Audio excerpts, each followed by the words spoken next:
The story of three monkeys.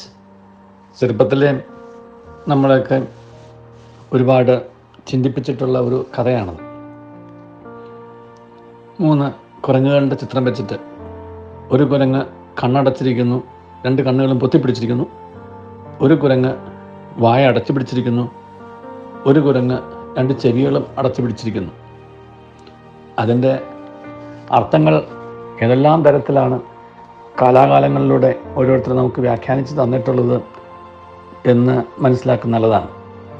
ഇന്നത്തെ കാലത്ത് ആ ചിത്രത്തെ മുൻനിർത്തിക്കൊണ്ട് ഇന്ന് നമ്മളോടും നമുക്ക് ചുറ്റുമുള്ളവരോടും നമുക്ക് പറയാനുള്ളത്, കണ്ണ് അടച്ചിരിക്കുക എന്നുള്ളതിൻ്റെ അർത്ഥം എനിക്കൊന്നും കാണണ്ട എന്നുള്ളതല്ല, എനിക്ക് വേണ്ടാത്തതൊന്നും ഞാൻ കാണാതിരിക്കുകയും വേണ്ടതൊക്കെ ഞാൻ കാണുകയും ചെയ്യണം എന്നാണ്. ചെവി അടച്ചിരിക്കുക എന്നതിൻ്റെ അർത്ഥം അതൊരു ഒളിച്ചോട്ടമല്ല, എനിക്ക് അറിയേണ്ടതിനെക്കുറിച്ച് അറിയാനായിട്ട് ഞാൻ കേൾക്കേണ്ടതിൽ കേൾക്കണം. വായടച്ചു പിടിക്കുക എന്ന് വെച്ചതിൻ്റെ അർത്ഥം എനിക്കൊന്നും പറയാനില്ല, ഞാനൊന്നും പറയുന്നുമില്ല, ഇനി ഞാൻ പറഞ്ഞിട്ട് അതൊരു പ്രശ്നം എനിക്കും ഉണ്ടാക്കണ്ട, ആർക്കും ഉണ്ടാക്കണ്ട എന്നുള്ള മനോഭാവവും തെറ്റാണ്.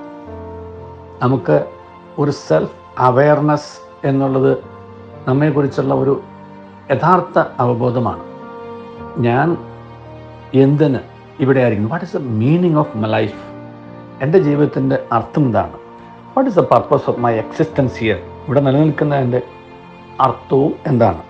ഈ മീനിങ് ഓഫ് ലൈഫ് എന്നുള്ളത് ഒരുപാട് പേരെ ചിന്തിപ്പിച്ചിട്ടുള്ള, ഒരുപാട് ചിന്തകൾ ഈ ലോകത്ത് പ്രദാനം ചെയ്തിട്ടുള്ള ഒരാശയമാണ്. ഒരുപാട് പുസ്തകങ്ങളും അതിനെ ചുറ്റിപ്പറ്റിയുണ്ട്. ഏറ്റവും പ്രധാനപ്പെട്ട ഒരു ആശയം നാം ഉൾക്കൊള്ളേണ്ടത്, ഞാനിവിടെ ആയിരിക്കുന്നത് എനിക്ക് വേണ്ടി മാത്രമോ, ഈ ലോകം എന്നുള്ളത് എന്നെ ചുറ്റുമാറ്റി മാത്രമോ എന്ന് ചിന്തിക്കാതെ, ഈ ലോകത്തെ എൻ്റെ എക്സിസ്റ്റൻസ് എന്നുള്ളത് ഒരു കോ എക്സിസ്റ്റൻസ് ആണ് എന്ന് തിരിച്ചറിയുകയും അതുകൊണ്ട് തന്നെ ഞാൻ കാണേണ്ടത് കാണുകയും കേൾക്കേണ്ടത് കേൾക്കുകയും പറയേണ്ടത് പറയുകയും ചെയ്യുമ്പോഴാണ് ഈ കോ എക്സിസ്റ്റൻസിൽ എൻ്റെ ഓബ്ലിഗേഷൻ പൂർത്തിയാവുന്നത്, അല്ലെങ്കിൽ ഓബ്ലിഗേഷൻ ഡിസ്ചാർജ് ചെയ്യപ്പെടുന്നത് എന്ന് തിരിച്ചറിയണം. ഈ ലോകത്ത് ഒരുപാട് തിന്മകൾ നടക്കാൻ കാരണം നാം പറയേണ്ടത് പറയേണ്ടവരോട് പറയേണ്ട സമയത്ത് പറയേണ്ടതുപോലെ പറയാത്തത് കൊണ്ടും നമ്മുടെ നിലപാടുകൾ വ്യക്തമാക്കാത്തത് കൊണ്ടുമാണ്.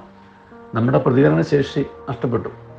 ഞാൻ എന്തിന്, ഞാൻ ഒരാളായിട്ട് പറഞ്ഞിട്ട്, അല്ലെങ്കിൽ എന്തിന് ഞാൻ വേണ്ടാത്ത വയ്യാവേലി വലിച്ച് തലയിൽ ഇടണം, വേലിയെ കിടക്കുന്നിടത്ത് എന്തിന് തലയിലിടണം, അല്ലെങ്കിൽ കഴുത്തിലിടണം, അങ്ങനെയൊക്കെയുള്ള ചിന്തകൾ നമ്മെ കൂടുതൽ ഒരു വിഡ്രോയിലേക്ക് കൊണ്ടുപോയിക്കൊണ്ടിരിക്കുകയാണ്.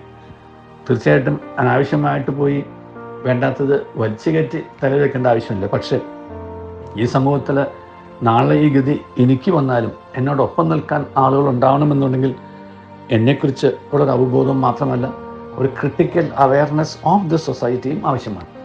ഞാൻ ജീവിക്കുന്ന ഈ എക്കോസിസ്റ്റത്തെക്കുറിച്ച് എനിക്കൊരു ക്രിട്ടിക്കൽ അവെയർനെസ് ഇല്ല എന്നുണ്ടെങ്കിൽ ഞാനും എൻ്റെ മാത്രവും എൻ്റെ കാര്യവും എന്നുള്ള രീതിയിൽ മാത്രം നമ്മളങ്ങ് ചുരുങ്ങിപ്പോകും. അപ്പോൾ സെൽഫ് അവെയർനെസ്സും ക്രിട്ടിക്കൽ അവെയർനെസ്സും രണ്ടും വളരെ പ്രധാനപ്പെട്ടതാണ് ഒരു വ്യക്തിയുടെ സമൂഹത്തെ ജീവിതത്തെ സംബന്ധിച്ചിടത്തോളം. സമൂഹം എന്നുള്ളത് കുടുംബവും സമൂഹം തന്നെയാണ്. ഓരോ കുട്ടികളും ഞാൻ എൻ്റെ കാര്യം എന്ന് മാത്രം പറഞ്ഞാൽ ഒരിക്കലും ഒരു കുടുംബം മുന്നോട്ട് പോകില്ല. ആ കുടുംബത്തിൽ ഒരു എക്സിസ്റ്റൻഷ്യൽ റോളുണ്ട്. കാരണം ആ കുടുംബവുമായിട്ട് ആ വ്യക്തിയെ ബന്ധിപ്പിക്കുന്നത് ആ എക്സിസ്റ്റൻഷ്യൽ റോളാണ്. ആ എക്സിസ്റ്റൻഷ്യൽ റോൾ നിർവഹിക്കുമ്പോഴേ ആ വ്യക്തിക്ക് ആ കുടുംബത്തിലെ അംഗമായിരിക്കുന്നതിൻ്റെ അർത്ഥം മനസ്സിലാവുകയുള്ളൂ. അതേമാതിരി തന്നെ നാം ഓരോരുത്തരും ജീവിക്കുന്ന ഈ ലോകത്തിലെ, നമ്മുടെ സമൂഹത്തിലെ, നമ്മുടെ ചുറ്റുപാടുകളിലെ നമ്മുടെ എക്സിസ്റ്റൻഷ്യൽ റോള് നമ്മൾ തിരിച്ചറിഞ്ഞു കഴിയുമ്പോഴാണ് ജീവിതത്തിന് നാം അർത്ഥം വ്യാഖ്യാനിക്കുന്നത്. നമ്മുടെ ജീവിതത്തിൻ്റെ അർത്ഥം മറ്റുള്ളവർ വ്യാഖ്യാനിക്കുന്നതല്ല, നാം തന്നെ വ്യാഖ്യാനിക്കുന്നതാണ്. അങ്ങനെ നാം തന്നെ നമ്മുടെ ജീവിതത്തിൻ്റെ അർത്ഥം വ്യാഖ്യാനിക്കുന്നതിലൂടെ നമുക്കും നമ്മുടെ ചുറ്റുമുള്ളവർക്കും സ്വസ്ഥതയുണ്ടാവും, ശാന്തി ഉണ്ടാവും, സമാധാനം ഉണ്ടാവും, സന്തോഷം ഉണ്ടാവും, പുരോഗതി ഉണ്ടാവും, പുരോഗതി ഉണ്ടാവും.